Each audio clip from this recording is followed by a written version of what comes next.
Dios les bendiga, amados hermanos. Les habla su hermano José Ramírez. Hoy, hermanos, tengo un tema, digamos, candente, pero el Espíritu del Señor me ha ido inquietando todos estos tiempos. Quiero hablar acerca precisamente de la restauración necesaria y para que pueda venir ese avivamiento que el Señor ha prometido, sea un avivamiento local o el avivamiento general, el avivamiento mundial, antes del arrebatamiento de la iglesia. Pero antes de un avivamiento glorioso debe haber una restauración en la congregación, en el ministerio, en el pueblo de Dios. Segunda de Timoteo 4:2 dice, Pablo le dice a Timoteo que predique la palabra, que inste a tiempo y fuera de tiempo, redarguye, reprende, exhorta con toda paciencia y doctrina. Efesios 5:11 dice, y no participéis en las obras infructuosas de las tinieblas, sino más bien reprenderlas. La iglesia tiene que ser limpiada por las cosas que he visto, una cosa aquí, otra cosa allá. Mire, la evasión de la responsabilidad ante la corrupción no es solo un fallo administrativo, es una grieta espiritual, hermanos, que compromete la integridad de todo el cuerpo de Cristo, de toda la comunidad entera. Y quiero recordarle a unos y quiero enseñarle a otros que ignoran este tema el por qué el silencio y la falta de acción frente a la corrupción actúan así como un matching break, como un freno para el avivamiento. Primero, la santidad es el suelo, es el terreno del avivamiento.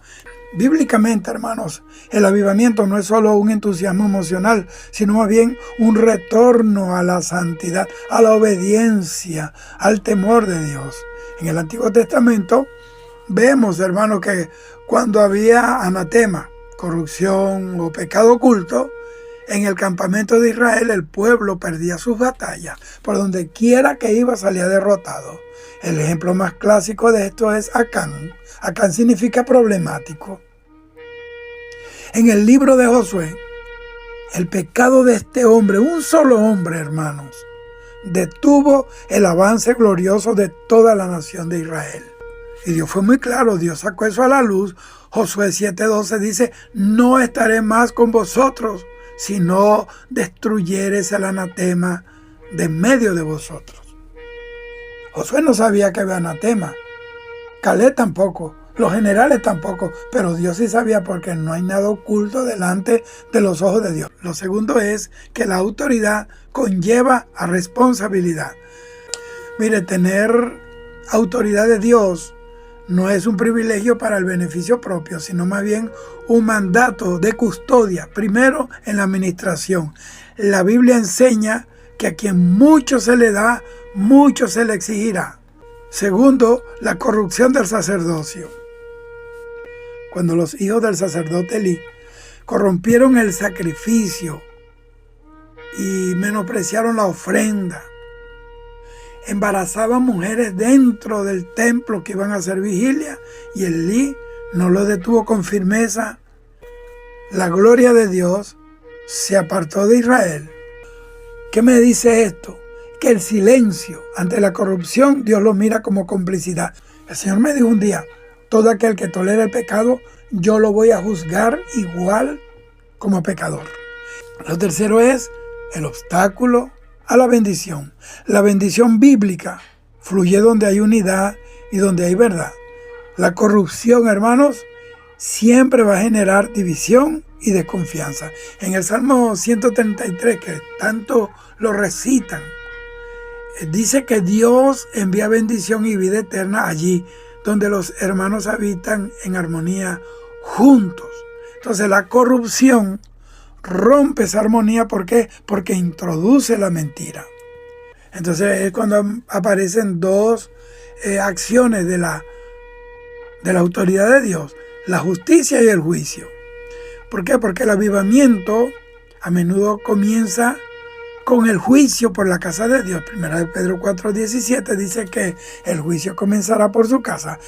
Entonces, si la iglesia del Señor no se autoevalúa y se limpia, pierde la autoridad moral para influir en el mundo. ¿Por qué se detiene el avivamiento? ¿Y cuál es el impacto de la corrupción? Bueno, que el mundo rechaza el mensaje al ver la incoherencia de lo que se dice, de lo que se enseña, de lo que se canta, y eso sale fuera del recinto del templo, con lo que se vive y con lo que se... La gente no cree lo que uno dice, la gente cree lo que uno hace y lo que uno es. El segundo factor es la presencia de Dios. ¿Y cuál es el impacto de la corrupción? Que el Espíritu Santo es entristecido, se contrista, se apaga por la injusticia y el engaño. Y el tercer impacto, los recursos. ¿Y cuál es el impacto de la corrupción? Que la bendición financiera y espiritual, hermanos, se estanca si el recipiente está roto o está sucio. Por eso es que el Señor dice que el vaso debe limpiarse primero por dentro.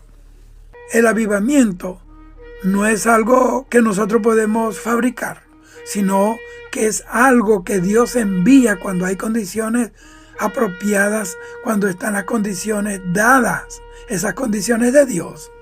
Sin embargo, hermanos, nosotros sí podemos poner obstáculos. Limpiar la casa no es un acto de falta de amor. Por el contrario, es mejor reprensión manifiesta que amor oculto. Más bien, limpiar la casa es un acto de amor, el más grande hacia la verdad y hacia las almas que necesitan un refugio seguro.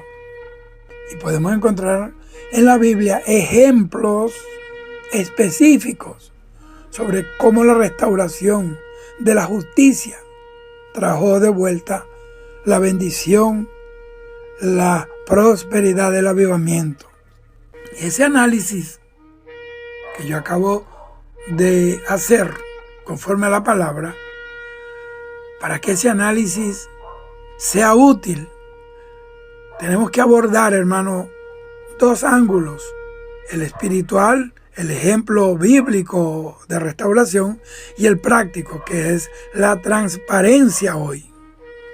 Y aquí te voy a presentar cómo la Biblia muestra que la bendición retorna cuando se enfrenta la corrupción, el pecado.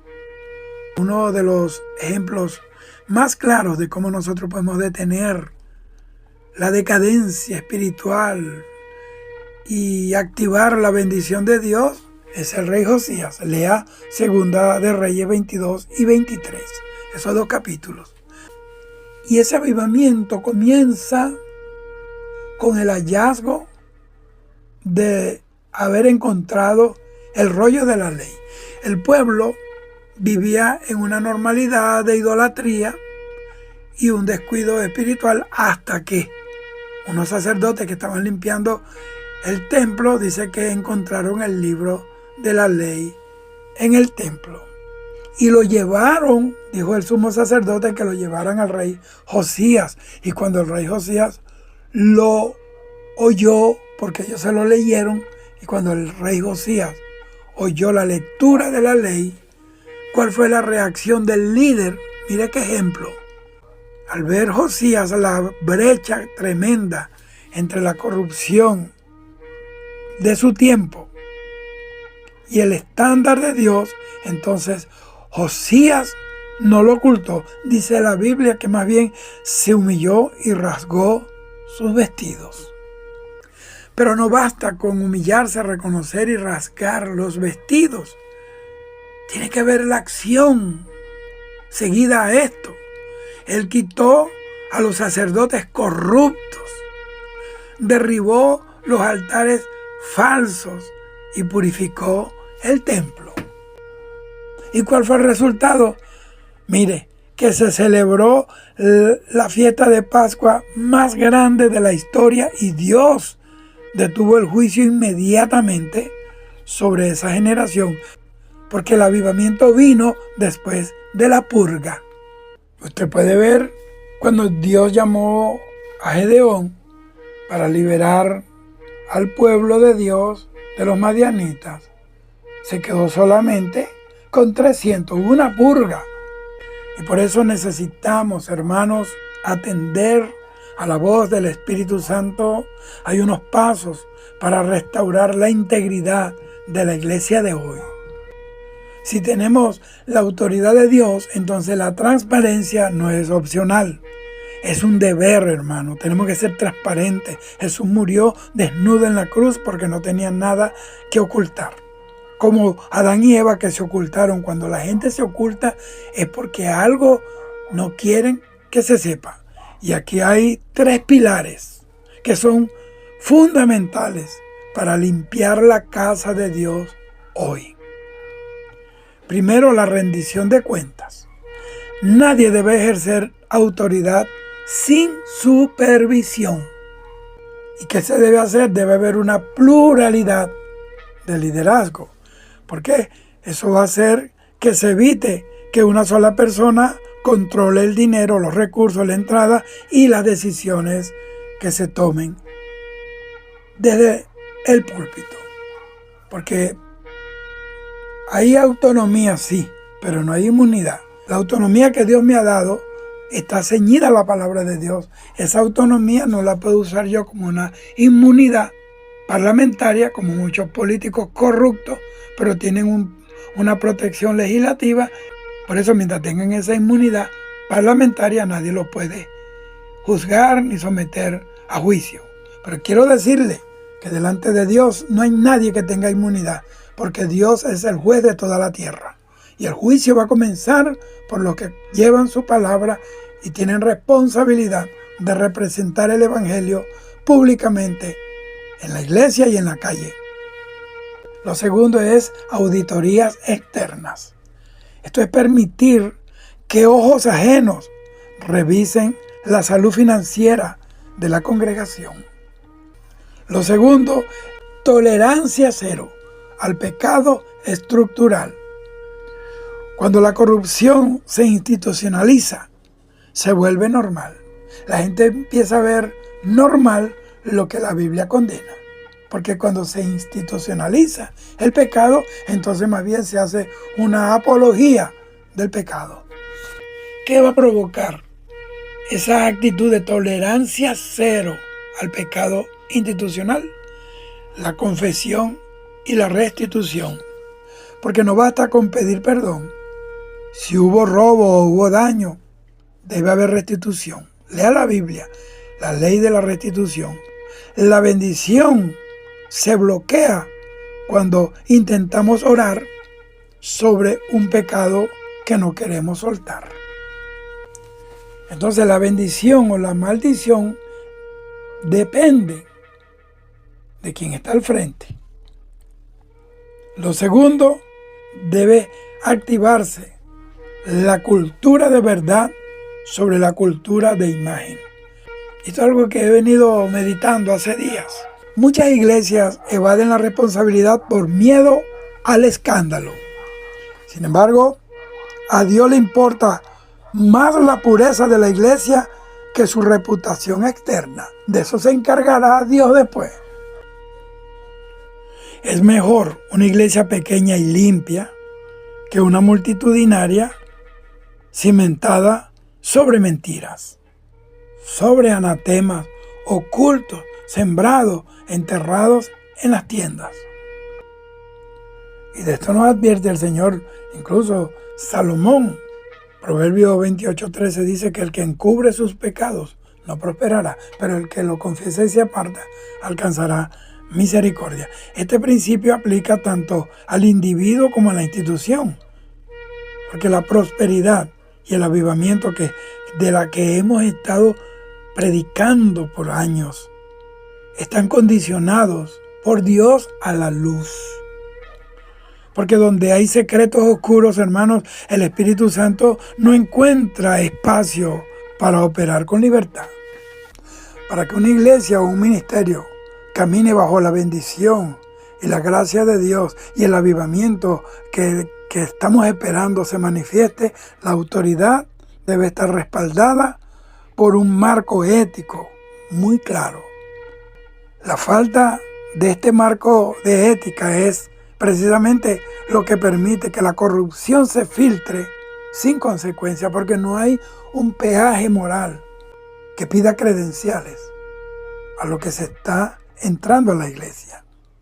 Y aquí yo te voy a presentar una propuesta de código de ética y de transparencia ministerial que están basados en principios bíblicos, porque la Biblia dice que si alguno habla, hable conforme a la palabra de Dios. Y específicamente la he tomado de las epístolas pastorales y de los proverbios de Salomón, que están diseñados ¿para qué? Para proteger, número 1, la unción y 2, la congregación. Hay un código de ética para el liderazgo y la transparencia. Primero, está el principio de luz y verdad, que es transparencia financiera. La Biblia dice en 2 Corintios 8:21, procurando hacer las cosas honradamente, no solo delante del Señor, sino también delante de los hombres. Esto tiene que empujar a que hayan cuentas abiertas. ¿Por qué? Porque todo ingreso y egreso deben ser registrados y estar disponibles para revisión por un consejo de ancianos o de auditores externos. Lo segundo, debe haber separación de poderes. Vea esto. Quien predica y tiene la autoridad espiritual no debe tener el control total o único sobre las firmas bancarias, sobre la administración financiera de la iglesia o el conteo de ofrendas. Lo segundo, no al lucro personal. Pablo dice que el ministro no debe ser codicioso de ganancias deshonestas. El salario del ministro debe ser un salario digno, pero debe estar acordado por un comité independiente para evitar el uso de fondos ministeriales para lujos personales no justificados y para la cual los miembros de la iglesia no hacen su aporte. Mire, Dios sabe que hablo verdad. Una joven de 15 años, el regalo que le dieron sus padres pastores le mandaron a poner los implantes en los senos. ¿Y de dónde salió eso? ¿De dónde rayos salió eso? Y así haya sido de su propio peculio. No se debe invertir el dinero en cosas que no edifican. Lo segundo está el principio de la pluralidad. Eso es la rendición de cuentas. La Biblia dice en Proverbios 11:14, en la multitud de consejeros hay seguridad. Se debe activar el consejo de vigilancia, porque el líder principal debe rendir cuentas, hermanos queridos, a un cuerpo de líderes o a un consejo nacional o internacional, y nadie puede ser intocable. Lo segundo, la evaluación periódica. Los líderes deben someterse a revisiones de carácter y desempeño, y no para ser juzgados, sino más bien para ser cuidados y fortalecidos. Lo tercero está el principio de la restitución y justicia. Esta es la gestión de fallo. Proverbios 6:31 dice así: si el ladrón fuere hallado, dice, restituirá 7 veces. Ahí está la confesión pública de la falta, del pecado, y versus la confesión privada. Si la corrupción afectó a la congregación, la resolución debe ser comunicada con sabiduría a la congregación. Óigame bien, con sabiduría, porque la Biblia dice que con misericordia y verdad se corrige el pecado. El silencio es el mejor amigo de la repetición del pecado, de la reincidencia. El silencio de quienes tienen que hablar primero y de los que tienen que confesar es el que alimenta el pecado de la reincidencia. Y viene ahora el paso de la restitución, porque si hubo malversación de fondos o de daño moral, el proceso de restauración espiritual solo es válido si va acompañado de la devolución de lo robado, de lo malversado o de la reputación del daño. Y lo cuarto es el principio de protección del rebaño. En Hechos 20:28 dice: mirad por vosotros y por todo el rebaño en que el Espíritu Santo os ha puesto por obispos. Debe existir un mecanismo seguro y confidencial donde cualquier miembro de la congregación o del concilio puede reportar una irregularidad, un pecado, sin temor a sufrir represalias o persecuciones por causa del líder o ser tachado de rebelde. Para eso tiene que haber un canal de denuncias.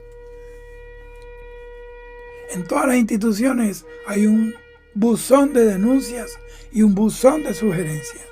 Y lo otro, queridos hermanos, debe haber una investigación imparcial, porque ante una acusación seria de corrupción, el líder debe ser separado temporalmente de su cargo mientras se investiga para no contaminar el proceso ni el altar. Dice la Biblia que el leproso quedaba, después que era limpiado, todavía tenía que quedarse 7 días fuera del campamento. ¿Por qué es necesario este código para que se pueda activar el avivamiento? Cuando una iglesia implementa estas medidas de las que yo estoy hablando, pues yo no tengo 2 días en esto. Entonces, ¿por qué este código activa el avivamiento? Primero, que elimina el anatema, quita el obstáculo espiritual que impide que Dios actúe. Segundo, genera confianza. ¿Por qué? Porque el pueblo da con alegría y sirve con pasión y con mucho ánimo. ¿Por qué? Porque sabe que su esfuerzo está en manos íntegras. Por eso los ancianos en Jerusalén enviaron aquella ofrenda por medio de unos siervos de Dios, entre la cual estaba Pablo. Y lo tercero, que esto atrae a los perdidos, porque el mundo, que está cansado de tanta corrupción política y social, ve en la iglesia un modelo de integridad que le resulta irresistible. Y es vergonzoso, hermanos, ver ahora en esa internet gente que están arrastrando el evangelio, que están llevando a la iglesia de Cristo al nivel de un mercado negro, de un mercado paralelo de corrupción. Vi a un hombre, un negro, un pastor, diciendo en el púlpito, y eso está en internet, le di orden a los líderes que se paren fuera de la iglesia y que no dejen entrar a ninguno que no traiga el 50% de sus diezmos. Ese es un ladrón, ese es un impío, un hijo del diablo, ese es un carroñero que ha usado el evangelio, como dice la Biblia, pastor que trasquila las ovejas, que se las come, las engorda para comérselas. Y ellos le van a dar cuenta a Dios. Una mujer que está por ahí en Estados Unidos, creo que en Argentina, cogió un billete de $100, se lo pegó en la oreja y decía: ¿cómo? Yo soy tu dueño, yo soy tu Dios, yo soy tu amo. Y decía: hermano, este billete de $100 tiene a mucha gente esclavizada. Si usted quiere ser libre de este demonio de $100, tráigamelo a mí, que yo lo libero. Hija del diablo, impía. Dios les tiene una cuenta bien clara y tendrán que pagar. La Biblia dice que esta gente son nubes sin agua, movida por toda suerte de viento. Dice la Biblia que son árboles otoñales, doblemente desarraigados, sobre los cuales desde hace tiempo ya la condenación está preparada y que los espera las pailas del infierno. Entonces la autoridad que no se somete a la transparencia, tarde o temprano, se va a convertir en una tiranía. El avivamiento bíblico, hermano, siempre comienza con un liderazgo que dice, como dijo David: examíname, oh Dios, y conoce mi corazón. Pero una persona que no se quiere someter a la auditoría del Espíritu Santo es porque tiene mucho esqueleto guardado en el armario y mucha basura bajo la alfombra. Entonces, presentar un plan de transparencia ante un consejo de líderes o de ancianos o una junta directiva requiere sabiduría, humildad y sobre todo firmeza. Los que están aquí en este cargo tienen que estar firmes. No se trata aquí de acusar, sino más bien de proteger la unción y el futuro del ministerio. Pues Dios nos dio la palabra y la misma palabra nos da una guía de pasos prácticos que están estructurados para ser presentadas de manera formal, pero también de carácter espiritual. Aquí te presento la guía de implementación que va a señalar la ruta, el camino hacia la integridad ministerial. Primero, separación del fundamento bíblico, porque antes de hablar de números o de procesos, se debe establecer el porqué espiritual. Presenta la visión de que una iglesia limpia es un imán para el Espíritu Santo. ¿Cuál es la acción? Bueno, ahí tenemos como ejemplo el Salmo 15 que dice: ¿quién habitará en tu tabernáculo? O en Hechos capítulo 6, donde está la elección de hombres de buen testimonio para administrar los recursos. ¿Y cuál es el objetivo? Que la Junta entienda que la transparencia no es una desconfianza, sino más bien una disciplina espiritual. Que se va a hacer una prueba de antidoping a todos los ciudadanos de esta ciudad. Bueno, que lo hagan 20,000 pruebas. Yo no consumo droga, no fumo, no bebo. O sea, yo no tengo nada de qué temer. El que nada debe, nada teme. El segundo paso es la creación del comité de ética y de vigilancia. Porque la autoridad no debe estar centralizada en una sola persona cuando se trata de recursos, cuando se trata de disciplina. ¿Cuál es la acción? Bueno, que se proponga la creación de un grupo de 3 o de 5 personas que tengan una probada madurez y ética y moral, espiritual y profesional, preferiblemente que no sean familiares directos del pastor principal. ¿Cuál es la función de este comité? Bueno, revisar por lo menos trimestralmente los estados financieros y asegurar que los procesos de disciplina eclesiástica se cumplan según la Biblia.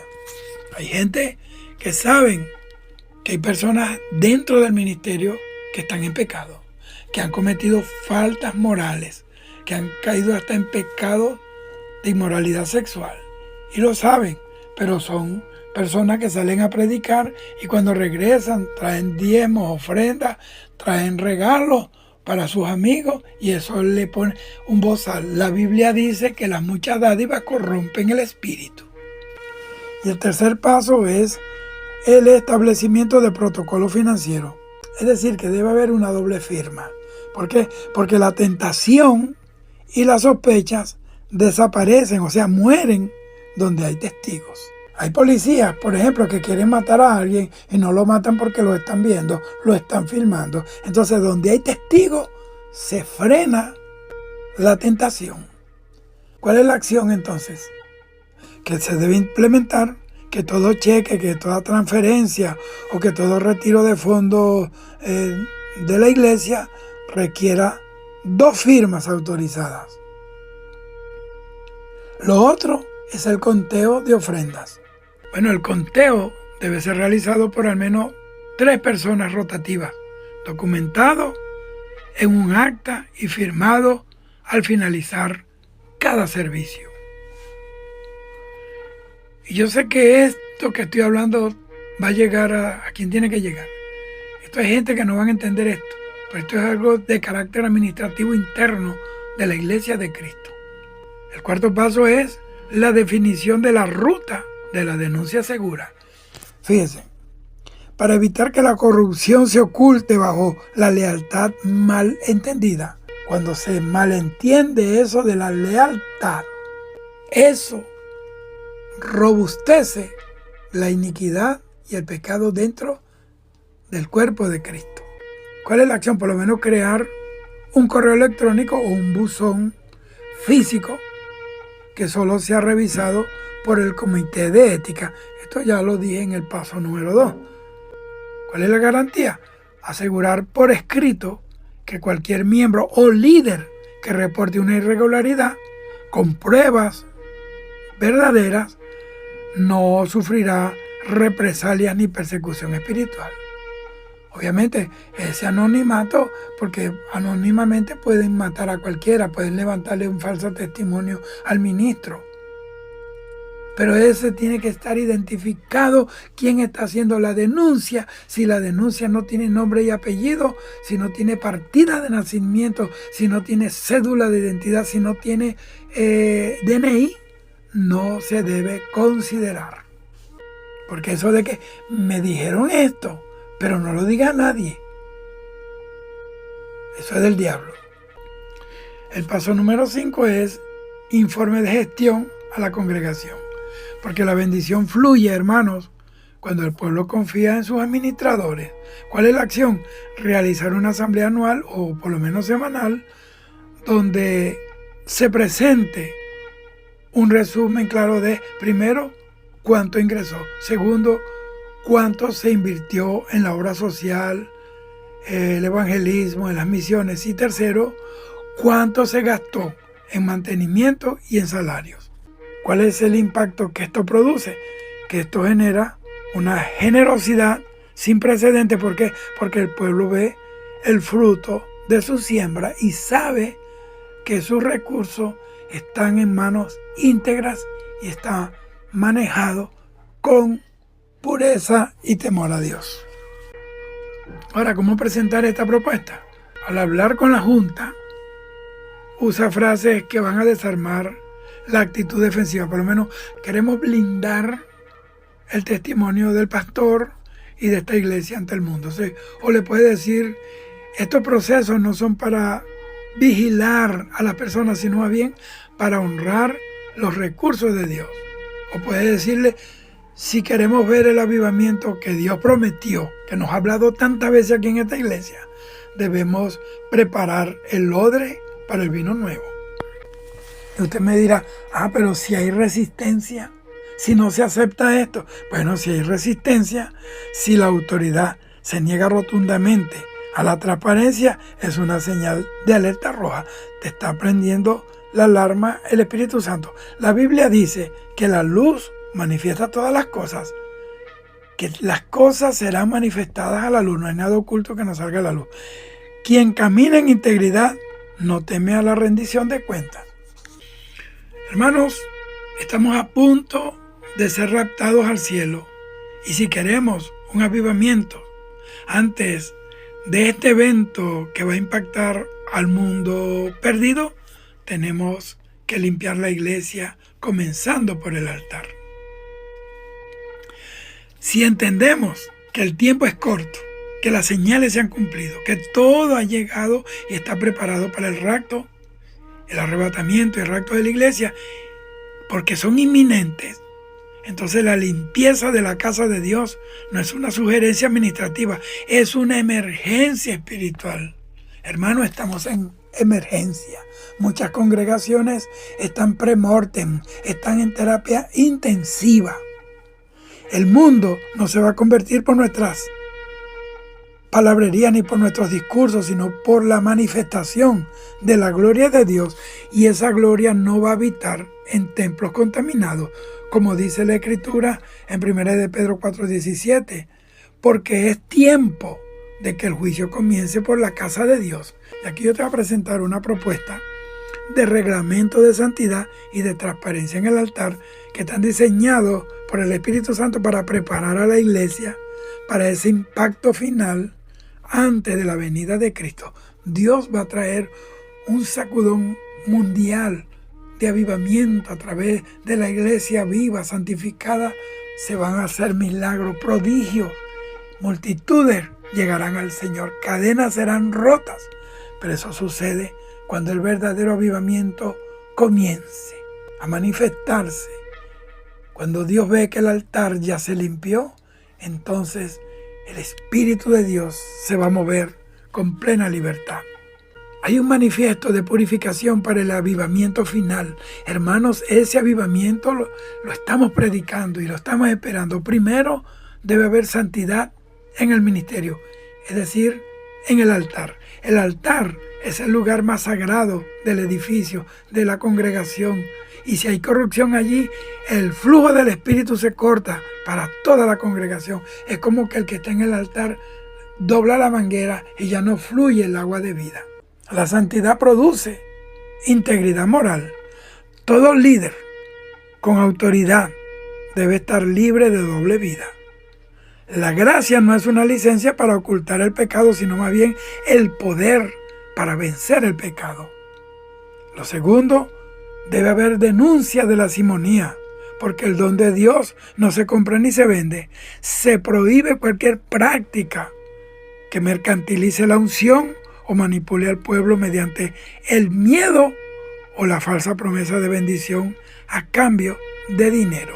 Eso es lo que está pasando hoy. Siembra para que Dios salve a tus hijos. Trae una semilla para que Dios te sane. Mire, no tenemos que darle nada a nadie.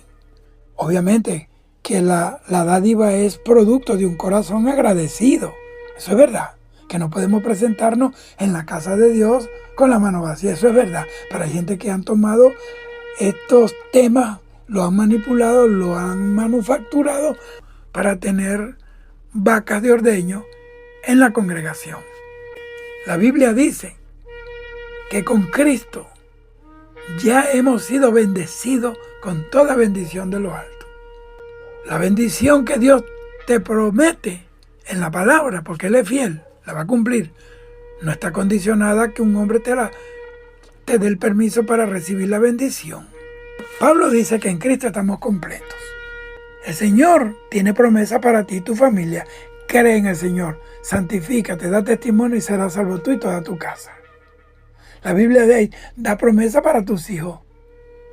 Isaías 49:25 dice, yo salvaré a tus hijos. Y si se han alejado del Señor, tú eres fiel. Ellos están bajo esa promesa. No es que van a ser salvos porque tú eres fiel. Van a ser salvos porque tu fidelidad, entre comillas, obliga a Dios o compromete a Dios a cumplir la promesa con tus hijos. Dice, yo traeré tus hijos desde lejos, en brazos. Él mismo los va a traer como aquella oveja descarriada. Créelo porque tú vas a ver a tus hijos ser restaurados, salvados por el poder y la gracia de Dios. Y esa de la simonía vino pues precisamente cuando Pedro estaba orando y el Espíritu de Dios comenzó a bautizar gente, ministró el Espíritu Santo, y Simón, que había sido mago, se había convertido al Señor, pero todavía traía las malas mañas de la vida del ocultismo. Por eso dice la Biblia, no traiga ya a memoria las cosas pasadas.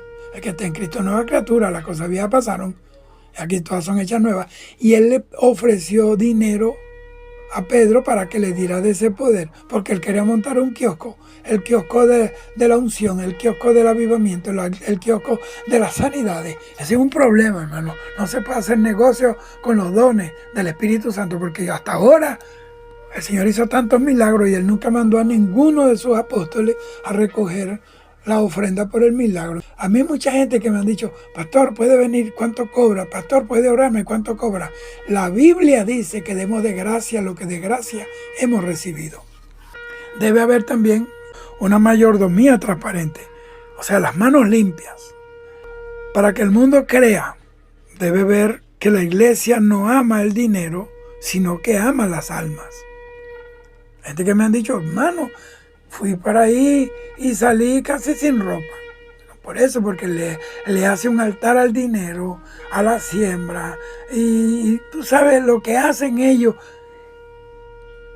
1 hora haciéndole el pedestal a la ofrenda y apenas 5 minutos de predicación. Debe haber una auditoría de cielo abierto. ¿Por qué? Porque se debe implementar un sistema donde cada peso ofrecido sea rastreado, sepan dónde van y qué están haciendo. El altar debe estar limpio, hermano, de sospecha financiera, para que la oración no tenga estorbo. Mucha gente se están yendo de las congregaciones porque están viendo esto, falta de integridad y un amor excesivo del líder por el dinero. Y la mayoría de los mensajes, las prédicas y los estudios bíblicos van dirigidos a eso.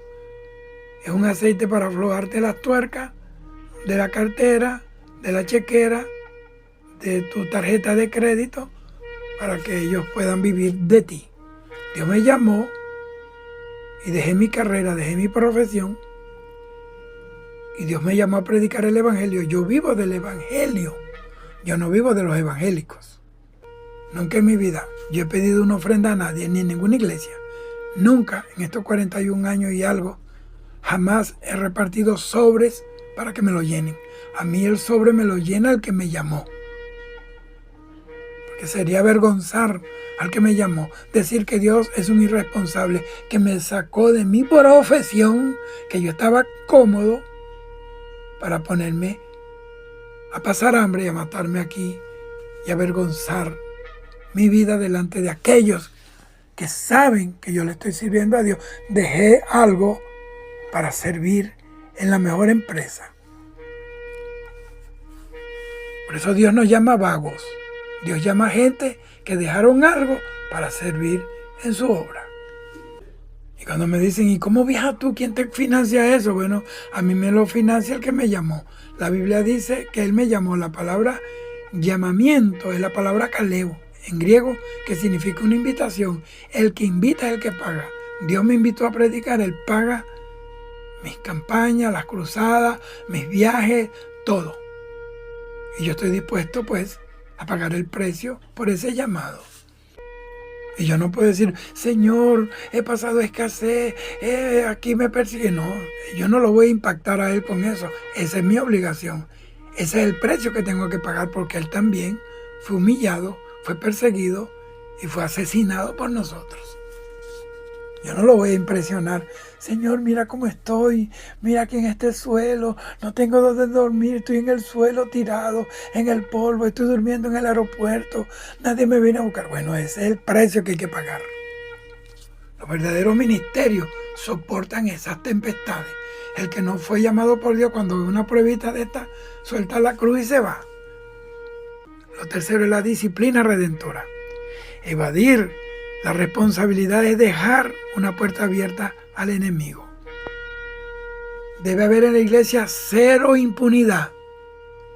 Si un líder en autoridad comete un acto de corrupción del nivel que sea, debe ser apartado inmediatamente para un proceso de restauración real, no una restauración express, virtual. El perdón es gratuito, pero la confianza y la autoridad se recupera con los frutos dignos de arrepentimiento. Yo conozco personas que ministran y tienen mujeres en otro lugar y lo saben allí, pero como le ponen un bozal con un cheque en la boca, no dicen nada. Conozco de personas que tienen una relación de noviazgo en la iglesia y en la ciudad donde estaban tenían otra. Y eso se supo y se sabe y no toman acciones. Ese es el problema. Cuando nosotros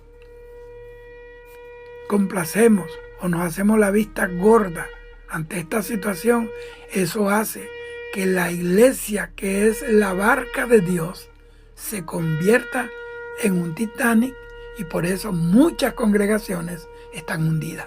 Cuando no se denuncia el pecado y no se toman acciones disciplinarias. La Biblia dice que no debemos menospreciar la corrección de Jehová nuestro Dios, porque Dios al que ama lo disciplina y lo castiga, como el Padre reprende y castiga al Hijo que ama. Porque esto se hace por protección del testimonio. La iglesia prefiere quedar vacía de personas corruptas que llena de presencia fingida, de personas de doble cara, de doble vida. Esto es el detonante del avivamiento.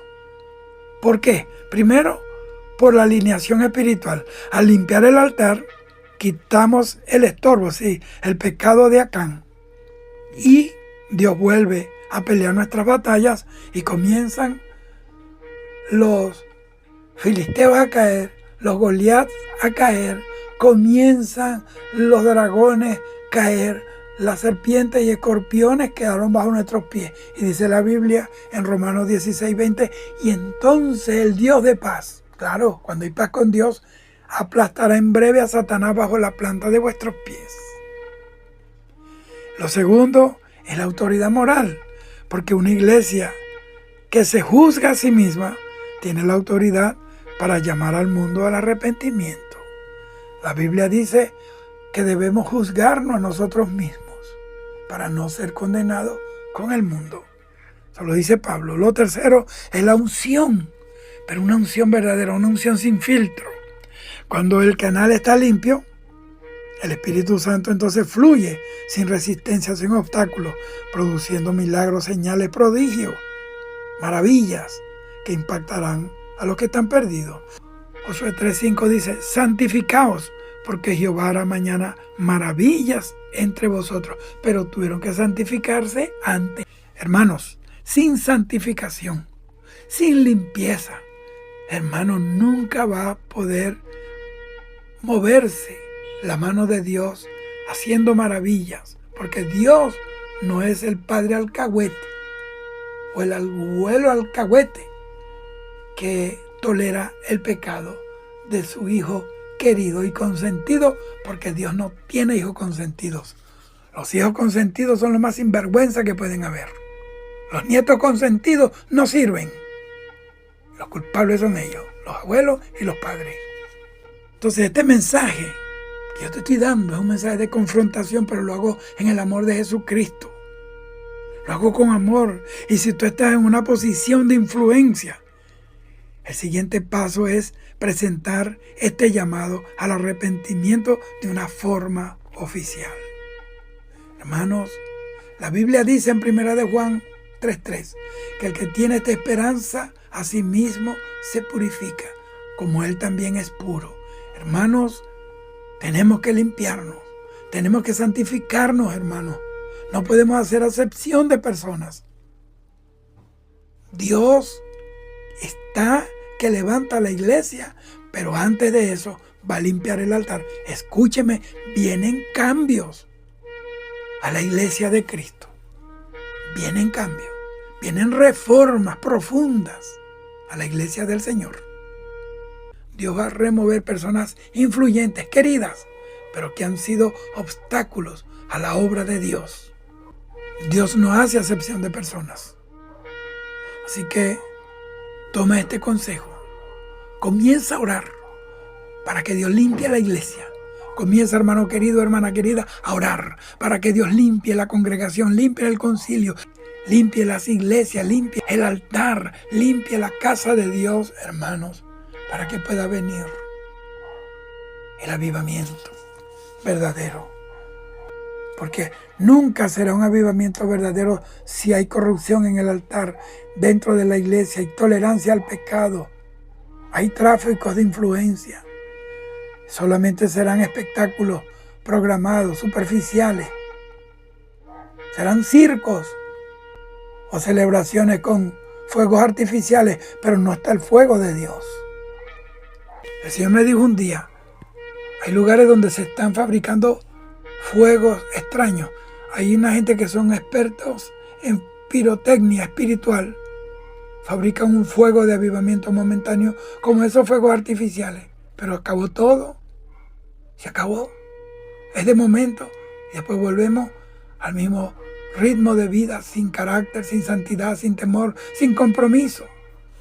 Pero donde está el fuego de Dios, hay temor a Dios.